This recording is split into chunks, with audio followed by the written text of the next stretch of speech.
1991, it was passed by the Canadian legislature, and the next year, British Columbia followed.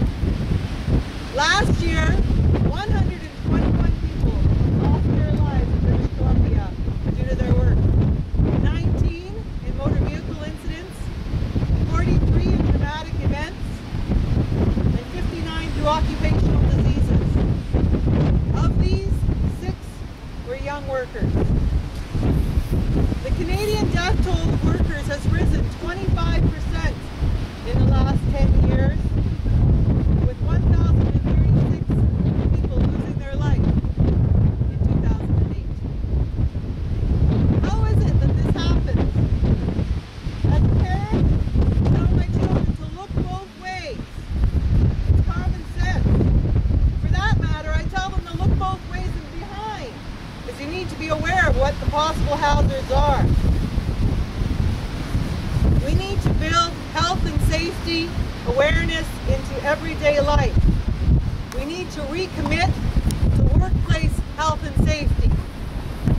The government has enacted laws and regulations that are some of the best in the world.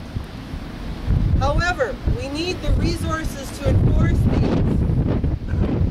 We need to be resolved to do so. I'm now going to introduce Councillor Phil Wheelock to speak on behalf of the Mayor and City Council of Revelstoke.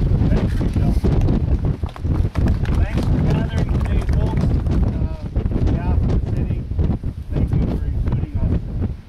As Michelle said, and I was thinking, councillors and mayor are away, but when I was a coroner and the death I dealt with, things like a mounted policeman being shot or aircraft crashes, and the distaste I have for those, and the sympathy I have for the families of those people who are left to grieve.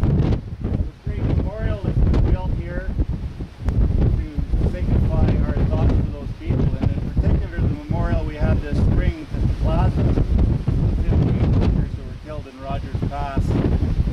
That was a great evening and excellent work. One of the things that Michelle spoke is respect, and having respect for the rules and regulations of your fellow workers. And I think that's of utmost importance for all of us, regardless of who we are. And we do have rules, and they need to be respected and obeyed. Thank you for coming out, and God bless you all.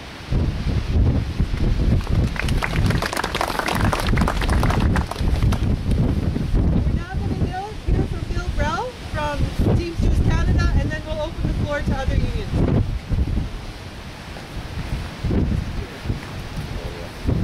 Brothers, sisters, I'm Bill Braille. I represent the maintenance of way workers on CP Rail. Revelstoke was my home for 25 years. Still my home in my heart. We lost in 1996 when I became a full-time officer in the union. CP Rail was losing 2 to 3 maintenance away workers a year in British Columbia alone.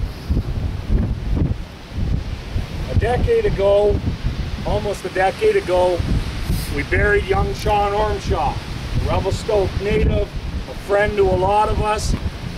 Denise and Wayne, his parents, are friends to us. And he died in a very preventable accident, and it was wrong. About 5 years ago, we lost Gary Kanakin in the Rogers Pass. A year later, we lost Bob Martin in the same spot, in the pass, not the exact same location. We haven't had a death on the maintenance away department since then. We believe fatality-free railroading is possible. We look at today and we say, it's a day that we remember the dead, but it's a day that we remember to fight for the living. And we're going to continue to fight for the living for as long as we're here.